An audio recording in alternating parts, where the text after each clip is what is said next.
Kasabay ng mainit na panahon ay grabe, napakainit ng isyu ngayon sa pamilya nila Beyonce. Between sa mga reactors, between sa mga taong nagiging involved dito sa isyu na to. Ngayon guys ay may panibagong revelasyon na naman, may panibagong pasabog na naman patungkol nga po dito kung bakit nagkahiwalay or kung bakit nabuwag yung EDC. So noon pa man talaga guys, napaisip talaga ako, no. Actually hindi naman sa lahat, no, hindi naman lahat siguro ng sponsor na pagtumulong ay may kapalit. Pero nung una talaga dito sa EDC, nung nakita ko po yung sponsors na yon na palaging nagpapalipad, palaging nagbibigay at saka sobra-sobra talaga yung binibigay niya. So noon parang nanghihinala na ako kaya pala, no, kaya pala. So hindi talaga lahat ng mga nagbibigay ay kusang loob, no? Yung iba ay darating talaga yung panahon na may hihinging kapalit yan. So siguro alam na rin po siguro ni Kalingap Edo noon pa ito kaya nawawalan siya ng gana. Di ba may mga times na parang kung makikita mo si Edo sa kanilang sa kanilang pag-arte ay parang wala ng gana si Kalingap Edo. Siguro namalayan niya ito noon pa. Hindi natin lubos akalain na hahantong sa ganito yung EDC, hahantong sa ganito yung pamilya nila Beyonce. So nakakalungkot lang kasi after all, laging parte naman po sila ng Kalingap, malaki ang naiambag ng Kalingap sa kanila, pero bakit naging ganito? So isa lang po yung naging dahilan dyan, yung mga taong sakim sa pera, yung mga taong walang ibang inisip kundi aangat sila, di bali nang may mapahamak. Parang ang nangyari kasi ngayon, naging pain ito si Beyonce, na naging pain sa isang leon. So nakakalungkot lang. Dito nga po sa ating reaksyon ay may panibagong revelasyon na naman po itong si Kindred, kung saan itong si Kindred guys, isa ito sa nakakaalam talaga ng lahat na nangyayari sa loob ng EDC community dati. So dito ay may pasabog na naman po si Kindred. Mamaya ay samahan niyo po ako at panoorin natin at ating himay-himayin kung ano nga ba talaga ang katotohanan sa likod na nangyari ngayon dito sa EDC. Pero bago tayo magpatuloy doon, please don't forget to subscribe, paki-like and share ang ating video at paki-turn notification bell para laging updated every time na mag-a-upload po tayo. At ating suportahan ng ating ama ng Kalingap na si Kuya Bal Santos Matubang, Ate Edna Vlog in Kalingap Rob. Suportahan din po natin ang mga Keyboys Kalingap partners, mga charity vloggers sa Pilipinas sa tumutulong sa ating mga kababayang mahihirap. Huwag natin kalimutan. At nandyan din po yung makasama nating Kalingap reactors, lahat po ng mga legit Kalingap reactors na suportahan natin. So ngayon nga po guys, atin na munang alamin itong pasabog ni Kindred about nga po dito sa kanilang big boss na tila ba'y nagagalit umano daw if maglalambingan daw itong EDC dati. So ito guys, ito po yung resibo natin. So panoorin mo natin itong pahayag ni Kindred dito. At saka tayo magbigay pa ng ating opinion, reaction patungkol dito. Yan si Leo D ang ugat ng lahat ng nagpapagulo ng lahat si Leo D. Yun ang nagpagulo dyan sa lahat. Inopera ng malaking pera sila. Yan, kaya ganyan. Pera yan. Manatili ba yan dyan sa kung ano sila, walang perang involved yan? Kalukuhan yan. Sinisiraan ng dalawang associate sa magulang. Kasi nga, nagsisilo si boss. Si boss kasi pinaka-boss nila nagsilos, may gusto kay Beyonce. Yung pinaka-boss nila, may gusto kay Beyonce. May gusto. Kaya gagawin niya ang lahat. Magbayad yan ng tao para masira ang love team. Yung ano niya, yung binibintang nila kay Edo. Ha? Yung binibintang nila kay Edo.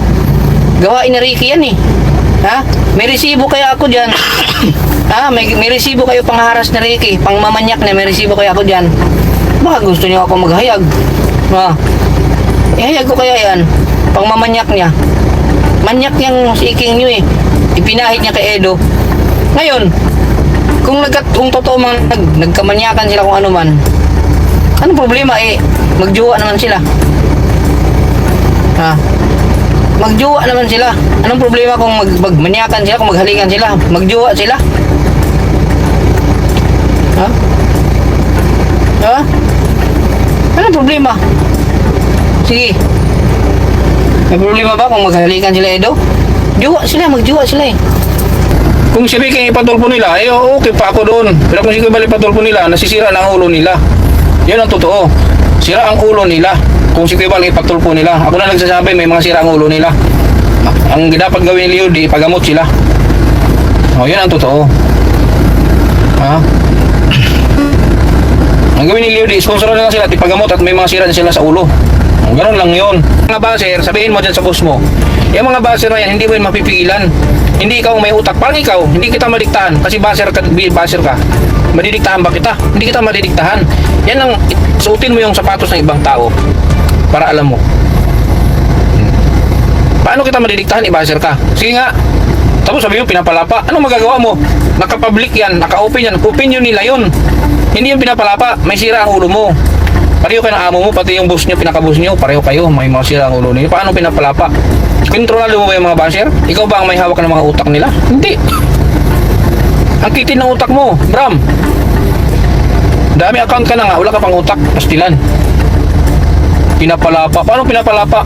Hindi mo Yang sabihan mo yun si Kilay, pati yung si Hasang, di ba? Sabihan mo kasi pare-parehong level ng isip niya, sabihin mo. Dapat hindi nalaman ng mga tao yung basher, pero ginawa niya, hina-highlight nila. Galit sila sa basher ni Beyonce. Pero pag may basher si Beyonce, ini-screenshot, ginawang thumbnail. O di ba? Tama ba yan? Hindi nagkalayo ang isip ninyo. Pinapalapa. Masira lang ulo mo. Kontrolado mo yung basher. Hindi mo makokontrol yung basher. Binayaran kasi siya. Bayaran. Pati yung mga reactor na yan, si Kilay, bayad yan. Bayad, may resibo ako. Bayad si Kilay. Kilay, kano bayad sa'yo? Patay tayo dyan, kaya pala palmas-labas ka pang nalalaman ha. Binayaran ka pala ha. Lamang talaga guys pag may resibo, no? Sa mga ganitong issue guys, lamang talaga yung taong may resibo kasi may pruweba eh. So anong panglaban mo dyan kung may pruweba? So wala ka talagang mai-rebut dyan kung may pruweba yung isang tao, di ba? Habang tumatagal, mas umiinit ang tensyon. Habang tumatagal, mas marami ang mga taong nai-involve. Isa lang naman ang punot dulo nito, yung mga tao talagang masasabi natin sakim sa pera. Kasi kung walang taong sakim sa pera, ay malamang masaya pa sana yung EDSI ngayon. So siguro tao lang din naman tayo, kaya minsan nadadala tayo talaga sa kademonyuhan ng pera, no? So pag pera na kasi pinag-uusapan, ibang level na yan eh. Parang yung mga magkakapamilya nga, nagkawatak-watak dahil sa pera. So how much more pa kaya pag ganyan, di ba? Ang daming sponsors, ang daming pera na lumalabas. Kaya ang nangyari ay tuluyang nasira yung EDSI. At eto na nga ngayon, ang dami na po mga pasabog, ang dami ng mga hindi na sana dapat natin pang malaman. Ang dami na pong mga nangyayaring kaguluhan talaga. Nakakaawa lang na yung pamilya ni Beyonce ngayon ay sobrang nababash na. And dahil na rin po sa kanilang ginagawa ngayon. Kasi parang kinakalaban na nila yung Kalingap eh.